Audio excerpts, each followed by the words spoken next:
welcome to QI, the quiz show that glows in the dark. Tonight we're peering through the gloom at subjects of illumination and invisibility. Joining me under the covers with a torch, a packet of crisps and the latest edition of the Gentleman's Magazine, we have the enlightened Jack D. The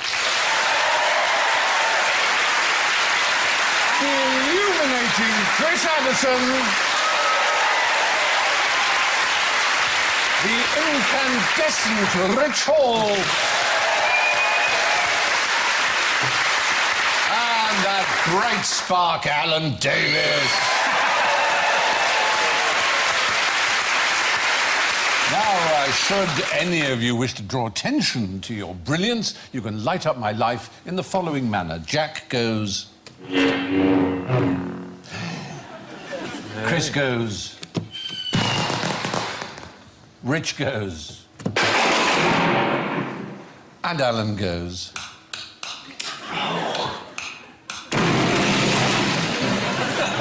Good. Now, each of you should have a set of cards. During the course of the game, I want you to see if you can find out what these international symbols stand for. You can decide for yourself. You can write underneath, on top, beside. They are all recognised international symbols for some very, truly real... That's Lady Gaga. You've already made your mind up. You've also got a question-marked little joker card. One of the questions I asked tonight has the answer, basically, nobody knows. And if you can guess which... Yes. Nobody knows. There you are. That caught you by surprise. If you can guess which question it is to which there is an answer that nobody knows, you'll get extra points. Now, in 1879, the Blackpool Illuminations began. They were visited by up to 100,000 people from all over Britain and were so bright that they were described as artificial sunshine. And my question simply is, how many lamps did they use? I love the idea that people of Blackpool consider this to be like sunshine. Oh, are you saying we don't know? We do know, I'm afraid. Oh, we know precisely how many they used. Oh, we did. Hang on, 1879? Yes. So this is before the invention of the bulb? Well done. Certainly before the invention of the filament bulb by Thomas Alva Edison, yes. You know, he didn't have the idea for the bulb, he had an idea for something else. And they went, bing! Hey, that's very good. I'll do that instead. Yes. It is, isn't it? Yes, you're right. It wasn't light bulbs as we know them. They were carbon arc lamps, which such as were still used by the film industry right up until the 1980s. 100,000 people visited. My question remains, how many lamps did they use to draw that many people? 100,000. 12 lamps. Yeah, damn close. It's 8. Is it? Yes. That's what's so extraordinary. 8 at a distance of 370 yards apart. It was still astonishing enough. No one had ever seen anything like it to draw crowds. Because then there wasn't much to do, was there? Because it caused light, and everything else was gaslight, which is a very different sort of light. And this was a white, bright, daylight sort of light. So what did moths do before then? I don't know what moths... I mean, why don't moths come out during the day if they're so fond of the bloody light? Really? Maybe they could just sit still then, couldn't Yeah. they? Wow. Yeah. This is amazing. It's very peculiar. You know, Edison electrocuted an elephant. He It's did. my favourite fact of all time. Yes. Do you know why? Yeah, it was a death sentence. He was carrying out an execution. I think you might know this because you saw it on QR. Yes. Really? We have... The problem with joining you people so late is you've covered basically all of human knowledge. While you were saying, I was thinking, this rings a bell. Maybe that's where I know it from. But you are absolutely right. Yeah, there is film of it, which you can see. It's a very tragic Elephant sight. snuff movies. Yeah, I'm afraid it's true. Wow. It's very sad, very sad. But Blackpool, on the other hand, were keen to attract people, and it worked, as you probably know, and as you spoke of, as a lad from the northwest yourself, and in fact from all over Britain, people every September go, just as the season is ending, the illuminations go up and they attract millions of people. And, of course, fabulous celebrities come to turn on the... can you name some of the... Well, once, I think Jane Mansfield did it Very once upon a time. good, Chris Addison. Wait. There she is. Yeah. Jane Mansfield came. Woohoo! Yes. And then, yes, the lads from Top Gear, so they've made technical... The bloke on the left can't believe it. That's the mayor, I think. Oh, this is terrific. And the mayoress is delighted. Yes, it is. Well, But other people have opened it. Red rum, they made a special sort of pedal so that when he trod on it, it turned on. That was in 1977. And then they electrocuted him. Michael Ball in 1997, and in 2006, Dale Winton. I think, Oh, they should have electrocuted him. I think they've peaked. Where can they go from there? Exactly. Dale's definitely... They've reached the top, haven't they? Yeah, But it cost them £50,000 worth of electricity Forget every Dale year. Winton.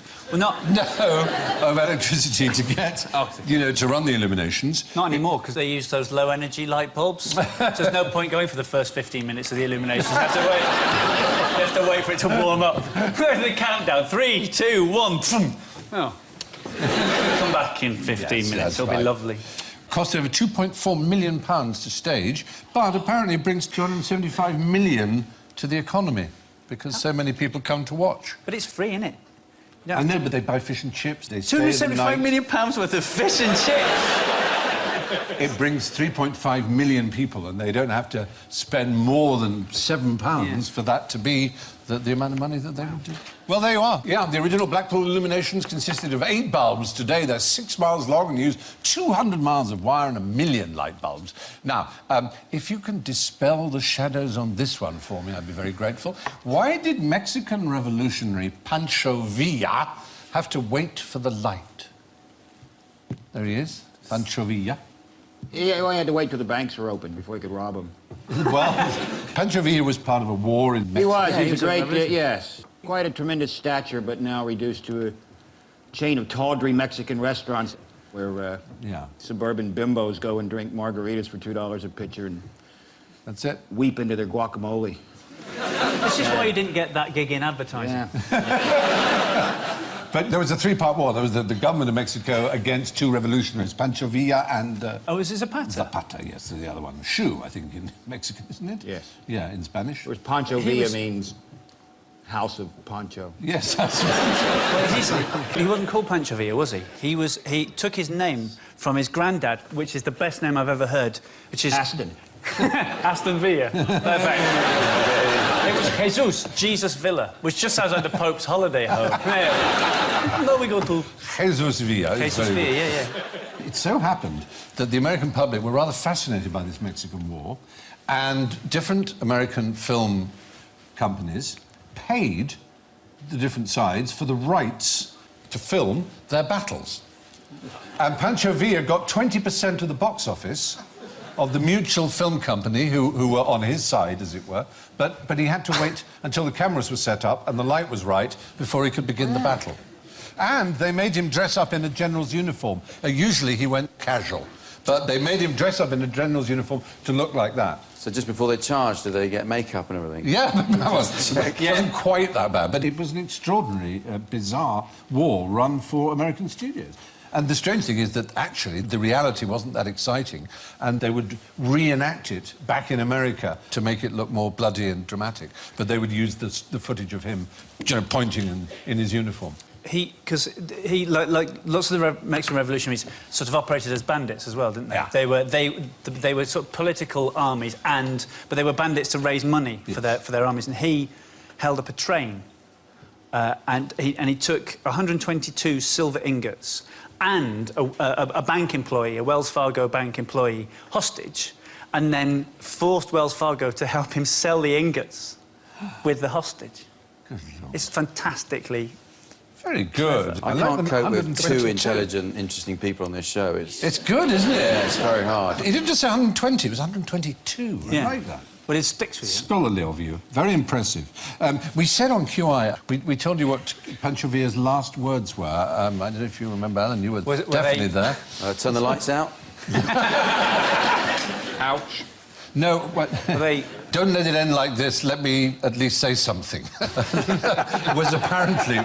But Hang on, I've got it. We've since discovered that this may be a myth because his car was hit by 40 bullets and he himself by 9 dum-dum bullets, so he was probably killed instantly and said nothing. But I like the idea of someone being disappointed that they didn't have any last words to say. Maybe it was reverse. Don't park here. Tell them I said something was his supposed last words. But yeah. But, can you tell me the war where the first film footage was ever used? about if you run past the Bayer Tapestry really fast, it kind of looks... It's not one of our better-known wars. It's the Greco-Turkey War of 1897.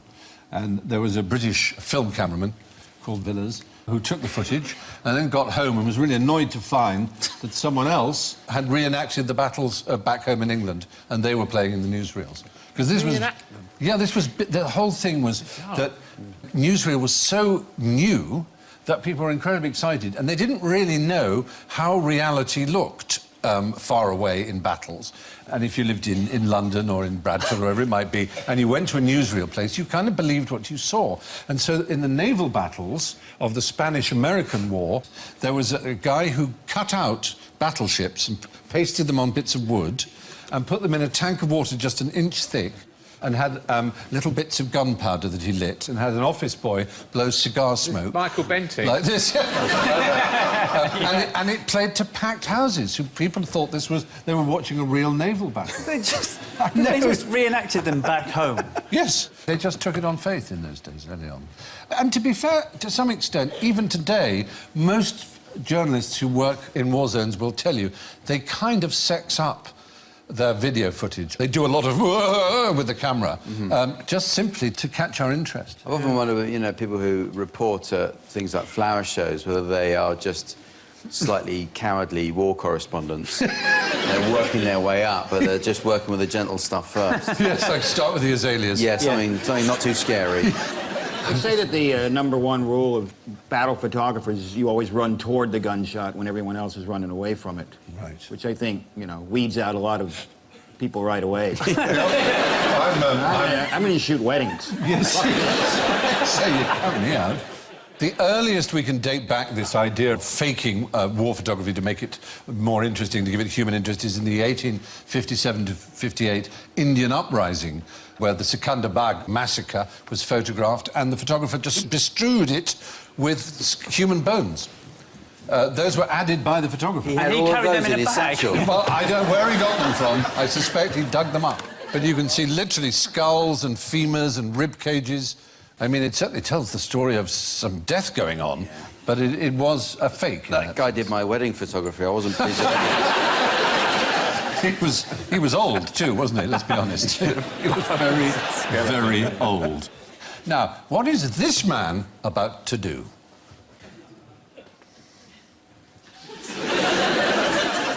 It's to do with our theme, one of our I words. Invisible. Yeah, I mean, if I was going to say they're going to turn invisible, you're going to get terribly excited and imagine they're going to disappear completely. But nonetheless, it is technology that is on the way to invisibility. It certainly creates a transparent coat, as you will see. That's not a post. That's not a post effect. That is happening in real time. That's being filmed there.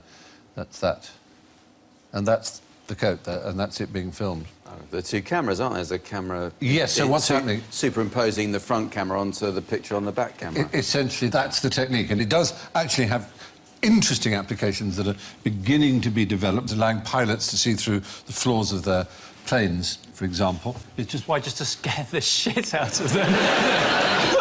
God, keep my mind on my job. Holy shit, keep looking up. That could be the reason. That could be the reason.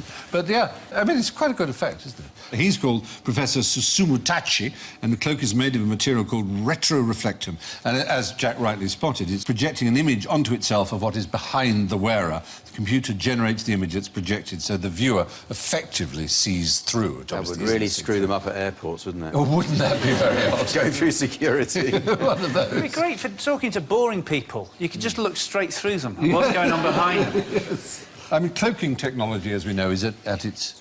It's at an early stage. The Romulans have it, I believe. Harry Potter. Yeah. Ron Weasley's car can go invisible. Ron Weasley's Yes, dad's Ford Anglia Ford Anglia, yes. can go invisible. That's true. But that does wear the battery out.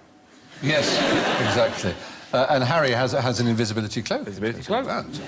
There are some quite interesting technologies that make things invisible, which have some limitations. One is that it's only in infrared, or one is on objects which are so small as they are already invisible to the naked eye. Okay. You see that thing you can't see? Yeah. Ta-da! I've just made it invisible. That kind of doesn't really work, does it? Interestingly, of course, in nature, they've got round this problem, not exactly of invisibility, but of, well, there is camouflage. Chameleons and Octopuses, changing. Jane. I saw an octopus once, and it appears to change the colour of its skin and just looks like a rock. Yes. Amazing to watch. Yeah, and other cephalopods, notably the Hawaiian bobtail squid, like your octopus, can camouflage itself. But the one thing that might give you away if you camouflage yourself is your shadow. And this clever chap can even make his shadow invisible. What, he's got iridescence Yeah, that he can use to light behind him. You're very quick mind, you're absolutely right. He ingests bioluminescent food that goes into his stomach, and his stomach controls, by the use of oxygen, how much the bioluminescent food in his stomach shines, and it shines out and casts a light over his own shadow, thus dispelling it. Where It's can a you lot of buy bother this to food? go to, though, isn't it, to be honest? It's a magnificent piece of evolution, really.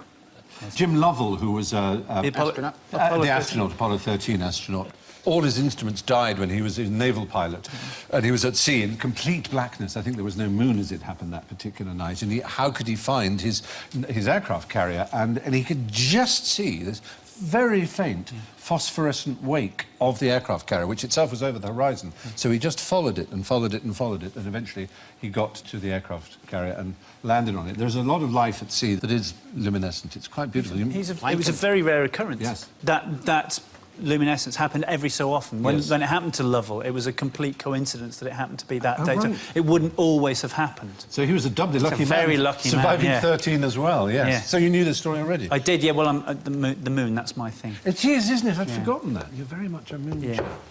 Okay, extra points all the way to Chris Addison. We're beginning to get a little bit humiliated by him, Yeah, aren't we? might as well.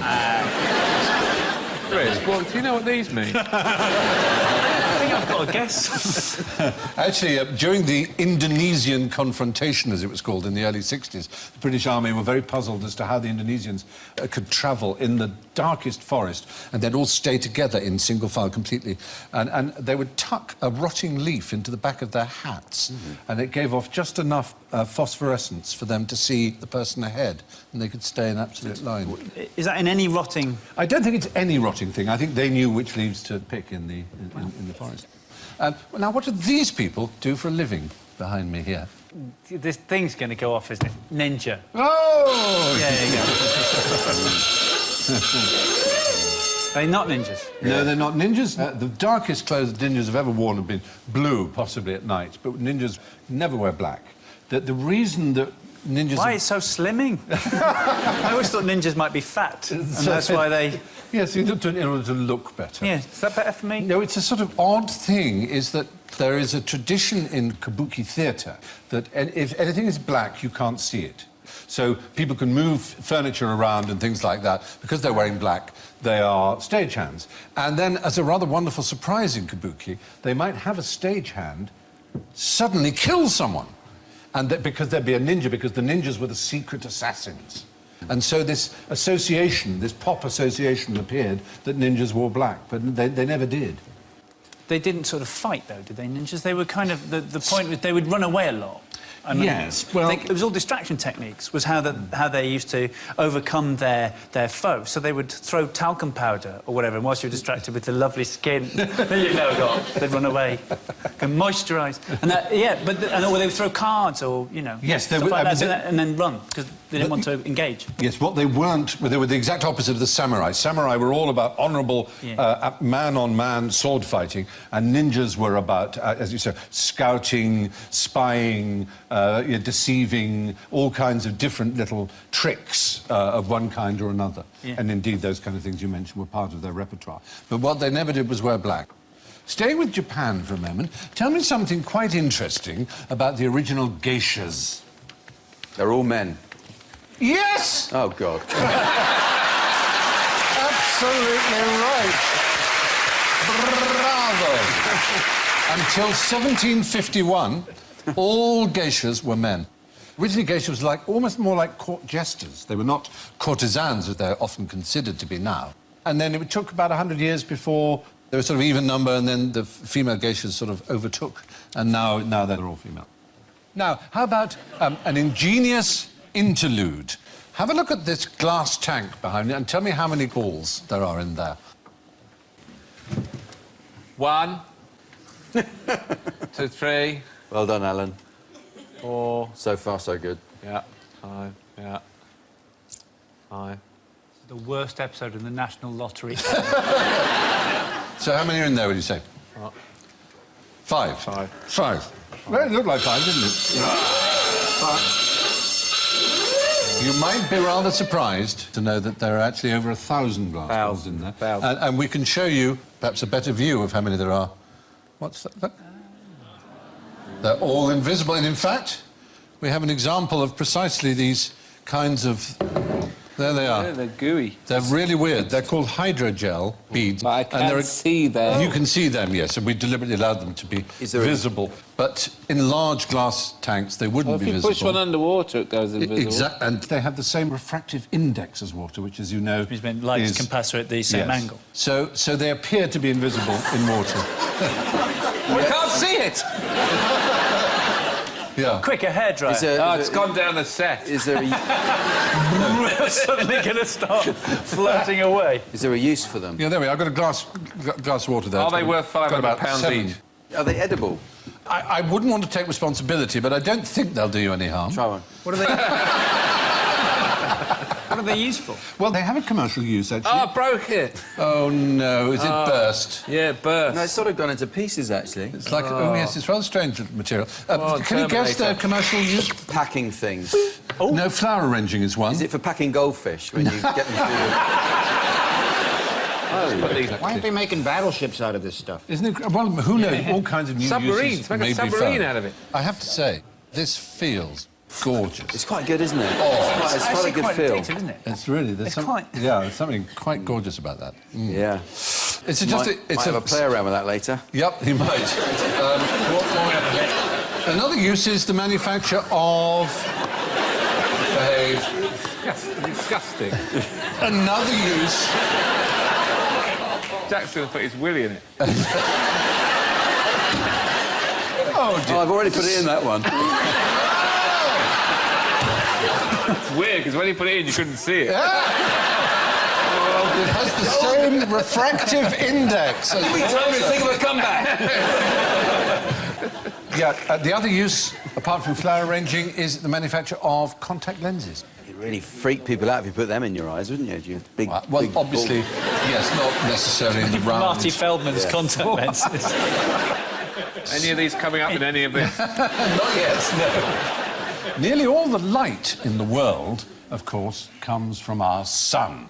In which month is the sun closest to the Earth? Oh, God, it must be July. No. Well, isn't it the same distance from the Earth all the time? No, because it's an elliptical orbit. January, February, March, April, May. Yes, you're right first time. January. Yes, people make the mistake that summer is somehow the time when the Earth is closest to the Well, sun. look at that, is summer, mate. No, summer is not when the Earth is closest to the sun. It happens to be in January in the southern hemisphere that summer, but in the northern hemisphere, the sun is closer to us in January than it is in July. The tilt of the axis, when the maximum amount of sunlight is on and you have the longer days, that's what makes the seasons, not the closeness of the sun to the Earth. What was interesting are the tropics. The first person to reason the tropics were not hotter because they're nearer the sun, but because a smaller area is lit by an equal amount of light compared to other latitudes was George Best. It was absolutely true. It was George Best who worked that out. Oh, you've lost it now. You've completely lost it. You're going to have to hand this over It was to someone George else. Best who was killed 2 years later in a duel in 1584. Yeah. But he was an always Elizabethan gonna be another scientist. George Best. Just for a second, didn't you think Yes. that the No, Northern not for Irish a hero second. might have Yes. worked? Well, you come up with some interesting stuff when you drink that much. He might have come up with that. It's a nice thought. You know what I reckon? My next question is this. Why can't blindfolded people walk in a straight line? Can't see where they're going. Next question. Right, because... I'm afraid the chance has passed. The fact is, nobody knows. Well, there you go. Although it is a recognised phenomenon and people have theories about it, nobody's really quite sure why it should be that one's ability to walk in an absolutely straight line is completely compromised. As you know, even in short distances, people don't just go off straight, they actually curve. It was first discovered by a fellow who saw it in amoebas and thought, I wonder if it's true of humans. Who's blindfolded amoebas? How do you do it? They're so How do you do small. such a thing? How do you do it? Come here, you bastard. He was... Got me again. He was called Asa Schaefer. So he asked a friend of his, who was blindfolded, he instructed to walk in a straight line across a country field, and he plotted his friend's track, which was a clockwise spiral, until the man happened to stumble into a tree stump. But it was a complete spiral. And this is what people do. We've actually covered this before in QI, but more research has been done. And look, we have a little film of this actually happening. Someone made a cartoon of it. We didn't. Obviously, we don't have the budget, but this is what he told him to do. Walk in a straight line. Is that how he walked? Well, apparently. He was practising to be a zombie. And this is exactly... Someone- And he was convinced he was going straight. The spiral went spiral, spiral, spiral, till he hit the stump. And that is how we will all do it. We will swear to ourselves, no, I'm going straight, I'm going straight, I'm going straight, I'm going straight. We'll hold our hands up in front of our heads as if that somehow helps. Yeah. And for some reason, we need a visual cue, like a mountain or the sun or something. But nobody knows why that should be. Could it be, and this is, I'm being quite serious. Yeah. Well, as you'll see, it's not funny what I'm about to say. Yeah. Could it be a preservation thing so that we have an inbuilt device that makes us go in a huge circle and we can't see where we're going, so you always get back to where you know where you are? It's a very interesting point. That is, I think I've cracked it. That is quite a convincing idea. I like it. I mean, it's... Can we make a bonfire, please? It's as convincing as anybody else's theorem. Further proof that the world is flat. Maybe that's what it is. Preservation device, stop you walking off the edge. Now what I want you... Let's try an experiment. I would like you all, and when I say all, I mean everyone, to close their eyes. So the audience included. Close your eyes, and all you have to do with your eyes closed is simply point northeast. What? Just point northeast. Northeast. Yes, in the northeast direction. Just point your hand in the northeast direction. Everyone do it. Everyone do it. OK. That. I haven't moved. No, I'm not pointing. You were pointing down for some reason. It's actually just almost directly behind me. Closest was definitely Chris there. But, yeah. You're not going to tell me Chris gets points for that? No, I suppose what's interesting is, unless you happen to belong to a very rare and unfortunately diminishing Aboriginal tribe in Australia, we just simply do not have an instinctive and automatic understanding of north and south wherever we are at whatever time. And it's linguistic. This particular tribe, in their language, they have no word for left and right. That from the earliest age, their children will be told, they say, oh, well, the salt's at your southeast elbow, and they'll just pick it there. And everything is in absolute relation to north and south. To them. Nothing... Salt cellars. Well, whatever. Whatever. They may. The point is that they always know, wherever they are, whether inside, outside, instantly, north, south, when it's dark or light, wherever it is, and they use in all senses of directions, including their own bodies. If you flew these people to the other hemisphere, would they think it was the other way, like water going down a plug? It's an interesting point. I don't know. They're called the Pomperour people, and their language is called Cook Thaora. And unfortunately, it's a dying language, as so many of these Aboriginal languages are. I mean, around the world, over 100 languages a year become extinct. And, of course, our prepositions that we tend to use in terms of space, we also tend to use in terms of time. And we have this idea that the future is forward. But the Amari Indians in South America think that the past is ahead and the future is behind. That must make bill paying a lot easier. No, it's just a different way of looking at things. They're thinking that the future there is behind, is the unknown. The future is there, we don't know what the future is, it's behind us. The point is, these things are stuck in our language so much, we assume they're natural and right. And so when we come across another culture that thinks in another way, it gives us great pause, because these aren't necessarily natural and right. They're just absolutely... I still think metaphors. they are right. Do you? Yes, I do. OK. I won't be swayed. Fair enough. When they say back in the day, they mean something hasn't happened yet. Yes. How can you look forward to stuff if it's all behind you? They would find you just as weird, that's all I'm saying. You know, Now you're being rude. It's time to admit that I had a sip of water and then I did swallow one of those. You won't see it when it comes out. Now, what happened when Colonel William Rankin got stuck for 30 minutes in one of these? Oh. Oh, it was a puzzle and he had to try and solve it. Is that what it was? You haven't got one of those, I think, but that is an example of... You've got international symbols. Is it a diving bell? It's not a diving bell. It is an It's an international... expired parking meter. Any other Kaiser's thoughts? An helmet. igloo with a loft conversion. These are all good answers. Ah. When I say it's the tallest structure that we know on the planet, Man-made? no. Is it beneath the ocean, No. this tall structure? No. It's in the other direction. It's in the sky. Yes. A cloud. Yes, it's a particular kind of cloud. It's- that kind of a cloud is... That was its symbol. A fluffy cloud. It's a cumulonimbus. It's kind of anvil-shaped. He was stuck in there for half an hour? He was stuck in there for half an hour, yes.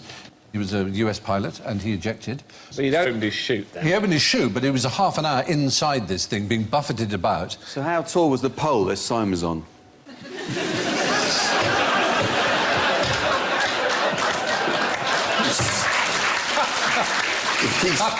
You may have missed the point, Jack. So anyway, they get up to about 23,000 metres high, which is fantastically high. And he was buffeted about it. He did survive. His eyes were bleeding, his ears were bleeding. He was pelted with hail. He was in a terrible state, but he did survive. He's the only person who's known to have Eyes were fallen bleeding. down through one of these structures and survived. Anyway, listen, what use, while we're with clouds, Yes. what use to a pilot is a morning glory? Ah, now. If the joystick fails...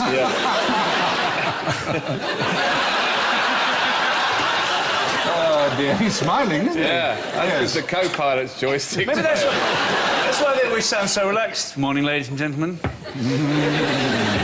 Welcome on board. Well, aside from the possibility of what a Something morning to do glory... with the sunlight coming over the horizon or something. Well, no, it's an annual event that takes place in northern Queensland, Australia, called the Morning Glory, and it's a remarkable cloud system.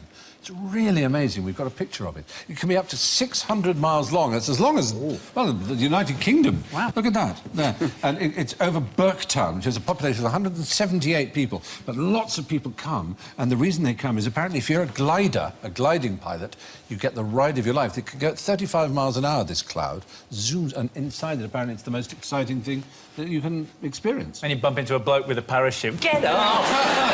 Eyes are bleeding. You see the sign?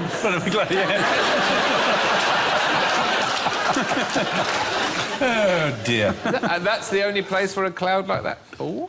Yeah, it's the mother of them all. And apparently soaring along it is just the greatest experience you can have. Indian granny clouds. What can you tell me about an Indian granny cloud? Did it win? Did the Indian granny cloud win the 2:30 at Kempton Park? Is it a fart in a restaurant? Oh! Oh, I'm so disappointed. An old lady does a pump in a carry house. Do they go up in the sky and then can't remember what they went up for? Now, think of cloud in the 21st century. What other use has cloud been put to as a word? It's a computering for the thing. As a isn't it? computing Yes, term, yes. yeah. This is a scheme whereby grannies in England, using Skype or some similar kind of technology, teach and educate and inform and enlighten children in India, all the way from England. It was started by a Professor How to make Sugata Mitra. How to make jam, possibly. They tutor in Indian classrooms where they're short of teachers. And apparently it's been an enormous success. Why grannies? Well, because they've got a bit of time on their hands and because they care. Drop one, pearl one. Yeah. Imagine the exports of Werther's Originals to India. They're all listening to Michael Ball records. So what we're looking at, anyway, with your symbols, are part of what is known as the International Cloud Atlas. Yeah? Right. And can you tell me what They they are? represent countries No, they on an represent... atlas. No. No? Is that what? They, I don't really listen enough, no, do I? they represent You're a types... teacher. I bet you're a teacher. Oh, God. He reminds me of all my kids. They represent a type of cloud. It just looks like Simpleton Snap. It does, doesn't it? I know. But what did you think they were before you knew they were clouds? Did you have any idea? I had this one. Had you written anything I on thought them? they were things to help traumatised children or something. You know. Tell me what you think. I have Yeah. elderly use handbrake. Yes, very elderly That's use fantastic. handbrake. Very good. You call that pregnant? This is pregnant. Very good.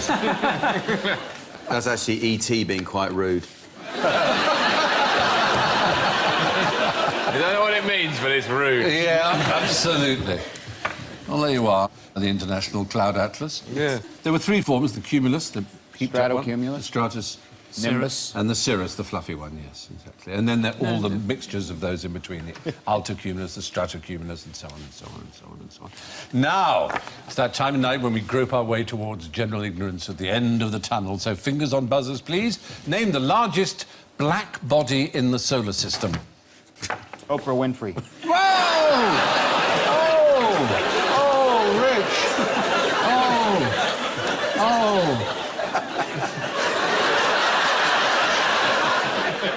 In the solar system. Black hole. Largest black. If there was a black hole in the solar system, we'd be in real trouble. I don't know any other black things in the solar system. Well, that's the thing. The strange thing is it's the sun. Oh, I see. A black body in cosmology is something that doesn't reflect, and the sun doesn't reflect anything, it only radiates. So it is far and away the blackest body in the solar system.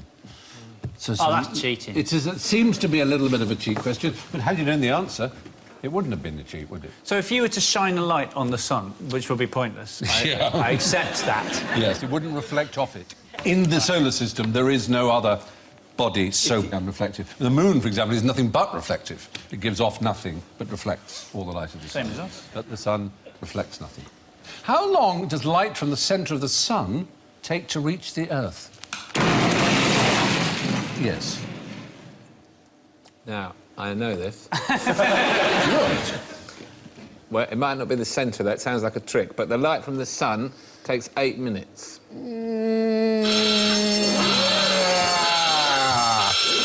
Oh, dear. The thing is, it actually takes 100,000 years to get from the centre of the sun to the surface of the sun. 8 minutes. But he was absolutely right. From the surface of the sun to the Earth takes 8 minutes and 20... qualifier in my answer. You did actually, and you're absolutely right. From the surface of the sun, it's 8 minutes, 26 seconds. Right? But the photons have a very busy time. They have an enormous amount of work to do right in the middle of this gigantic system. How many Earths could you fit in the sun were you able to do such a thing? 4. Easily. Easily, yes, you could. That's quite true. I can't deny that. 400,000. Maximum number is 1.3 million. 3 million Earths. It's responsible for 99.8% of the mass of the solar system is the sun. Really? Yeah. That's extraordinary. It is. There's a lot of it. What happens to alcohol when you bring it to the boil? Now, you boil it off, don't you, Chef? Yes, you do. You waste it. Whoa! That's his, isn't it? It's nothing to do with me. I didn't touch it. There's this idea that it all evaporates and so on. In fact, it takes a very long time to evaporate all the alcohol, 3 hours at least before you get rid of it. And flambeing only gets rid of, if you like a crêpe Suzette or something, if you light the brandy in that manner, that only gets rid of a quarter of the alcohol, in fact. So the idea that you're burning it off, it's not particularly important unless you're drinking very, very carefully so that you know that you're exactly under the limit. Then you have a crêpe Suzette and drive and are surprised by the fact We've all that been you're there. over the limit. The crêpe Suzette. And the same goes to a Christmas pud then. When you put the brandy on it, give it to the kids and say, there won't be any alcohol, we burnt it. Exactly. That's right. There It does will have be a 20p alcohol. piece in it, might choke them to death. So could you get done for eat driving? Yes, if you had enough of it, yes, you could. Eat driving is a heck of a thought. Interestingly, if you add alcohol to a recipe and you don't heat it at all, just leave it uncovered overnight, it will actually get rid of more alcohol than by flambeing it. 30% of it will go, just by natural evaporation. So if you leave a glass of wine out at night, the alcohol will evaporate Some of the from the alcohol wine? will evaporate. Or someone will come down and drink it. It's, Well, 30% of it's gone. How much alcohol are they allowed to drink on US Navy ships? A tot of rum. A tot of rum per man? No. All US Navy ships have been dry since 1914. No alcohol at all. Well, the French riot police are having a riot over not being able to drink at lunchtime, aren't they? Oh, are they? Yeah, because they're now being told they must drink nothing at all, but they've always been allowed to have just a beer or some wine at lunchtime. He's not really drinking. It does not count. No, it does not count. And they've always been allowed to do it, and they still do it. And now the government is saying, well, you don't think it's such a good idea that you should sit in your van drinking beer, which is... There was a photograph taken of all these riot police. Where is the riot? Fantastic. Well, there you go. How many eyes does a no-eyed, big-eyed wolf spider have? Yeah. 8.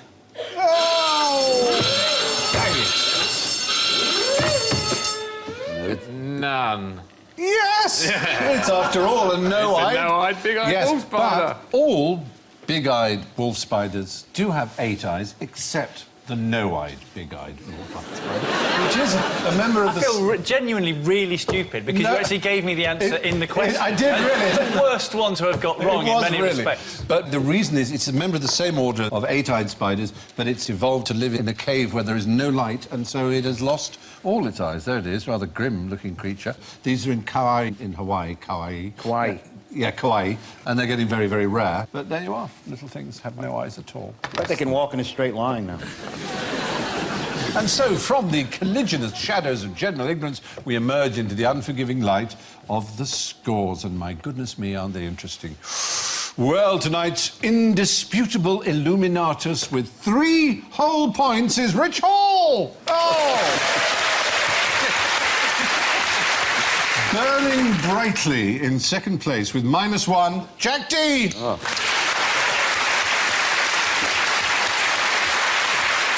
Despite his stunning knowledge in so many areas, he did fall into a few of our little heffalump traps. So, in third place, guttering and sputtering a little at -9, Chris Addison.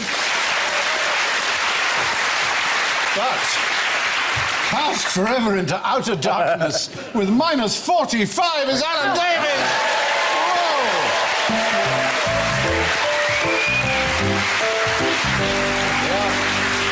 That's all from this frankly brilliant edition of QI. It's lights out now, and good night from Chris, Rich, Jack, Allen and me. I leave you with this from Stephen Wright. Light travels faster than sound, and isn't that why some people appear bright until you hear them speak? Good night.